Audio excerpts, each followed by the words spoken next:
Klay Thompson has made his decision, signing with the runner-up Mavericks on a 3-year deal, and after the way things ended with Golden State, it's easy to see why many are concerned with the move. However, even in his older age, Klay brings two major skills to the table that have been the foundation for his entire career: off-ball movement and extremely high-level three-point shooting. If you remember the NBA Finals, the big chess move by Boston was to put Tatum on whoever the Mavs were running at 5, then switch all screening actions involving either Luka or Kyrie. That way they could prevent any numbers advantage, turning the game into a one-on-one, which really stagnated the Mavs and forced the Stars into playing hero ball. In Game 3, they tried to adjust by giving Tim Hardaway Jr. more minutes, hoping it would give them a more dynamic approach, and he responded with a goose egg across the board, shooting 0 of 5 with 0 points and 0 assists.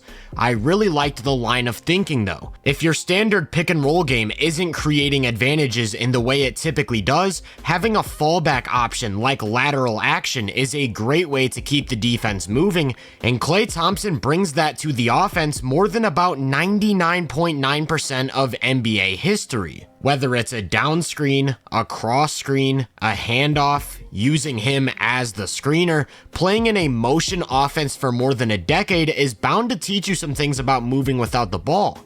And when you pair that with some of the craziest difficult shot making we've ever seen from 3, that's gonna apply a lot of pressure. So for Klay in these spots, it's all about making the right decisions on the fly. This is where, in his current day, he starts to draw a lot of criticism because the injuries and age have taken away parts of his game. If you watch him back in 2015 or 2016, it was nearly impossible for defenders to overplay him because of how sharp he was putting the ball on the floor and getting inside the arc, whether that meant getting to the rim on a drive or stopping short for a pull-up jumper.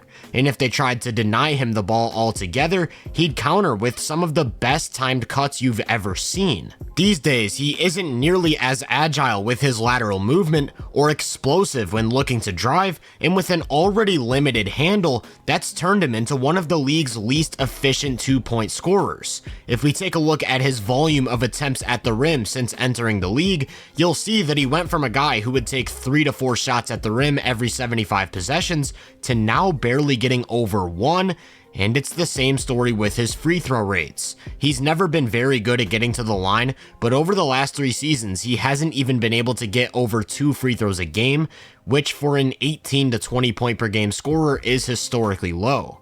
What that means is with no shots coming at the rim, no free throws, quite literally all of his scoring is tied to jump shooting. He was already a streaky scorer before, but now it's on a different level. That's why you get performances like the 0 for 10 game. When the shot isn't falling, he doesn't have an alternative, yet because he's such a historically great shooter, he'll continue taking those opportunities every time they present themselves. With that said, no matter how poorly he's shooting, the defense isn't going to change how they approach him, and that's the key to unlocking all of this. If we go back to those lateral actions I talked about, you won't find a team that's comfortable just letting him pull the trigger. Whether it's a switch, putting 2 on the ball, the defense has to game plan and design a coverage to not let him get open on the 3-point line, which then opens up everything else. That's why I said the most important thing for him is making the right decisions on the fly. I think last year more than ever, he had a tendency to force bad shots, which is why his 3-point percentage fell below 40 for only the 2nd time in his career, and I wonder if a change in situation could unlock more of his passing. It's worth noting that the roster around him is drastically different, and I'd argue it's significantly better suited for how he looks currently. Just think about the Warriors for a sec. They started either Kevon Looney or Draymond at the 5 for pretty much the entire season, neither of which are really threats to score on the roll.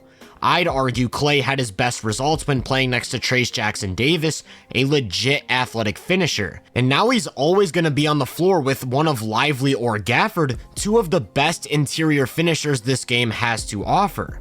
Another reason I think he could be maximized with his new team is the amount of easy, stationary 3-point looks he could end up getting. In addition to lacking roll threats, the Warriors straight up didn't have much rim pressure at all. Steph's own loss in agility has taken away some of his driving, meaning that they relied on Wiggins and Kuminga to be their primary slashers, neither of which are very good kickout passers. Going from that to Luka and Kyrie is night and day. You could argue Luka's one of the 5 best players at getting both feet in the paint, and he's the best kickout passer in the league, which allows him to create threes at a higher volume than any other player. I mentioned how Klay's three-point percentage has dipped since the injury, which I would attribute to a combination of limited inside the arc scoring, allowing the defense to overplay, and shot selection. What hasn't changed is his open three-point shooting. Since returning from injury, he's made 45% of his wide open threes, which is enough to make him a game changer when just simply spotting up on the perimeter. That's really important because in addition to bringing a new dynamic to the Mavs offense, he's a seamless fit into what they already like to do with perimeter isolation and high pick and roll. If we go back to the NBA Finals, there was one adjustment Dallas made that led to great results, and it was all about their positioning on the floor. What they did is they put their second star one pass away from the one who was isolating as a way to take away the help in the middle. That way the ball handler had unlimited space to work with and could easily get wherever it was they wanted to go.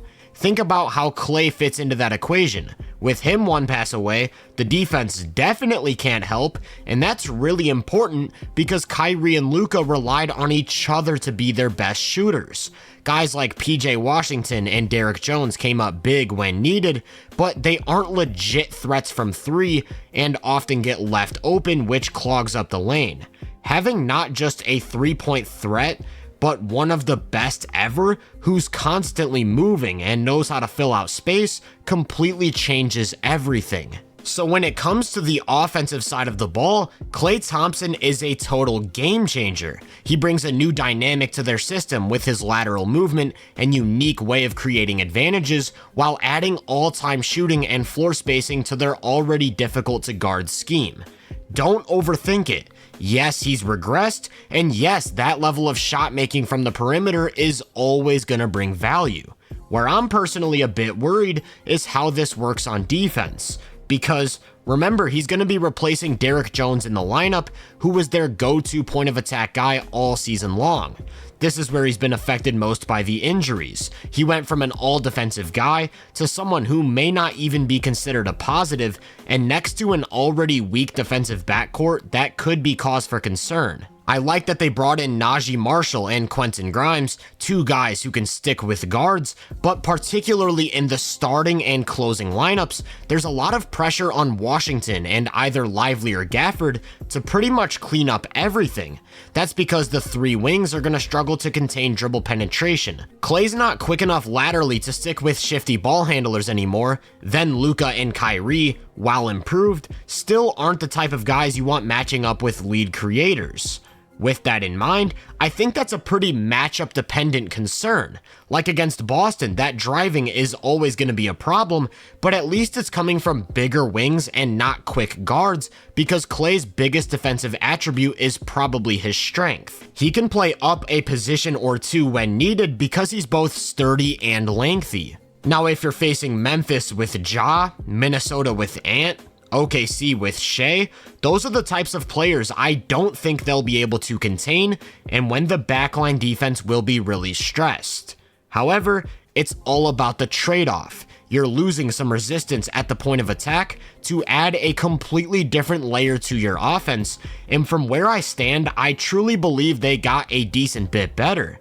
If I were to stack up last year's roster to how they look right now, I like the current team a lot more in a series against Boston, and also a team like Denver for that matter because they have more offensive punch.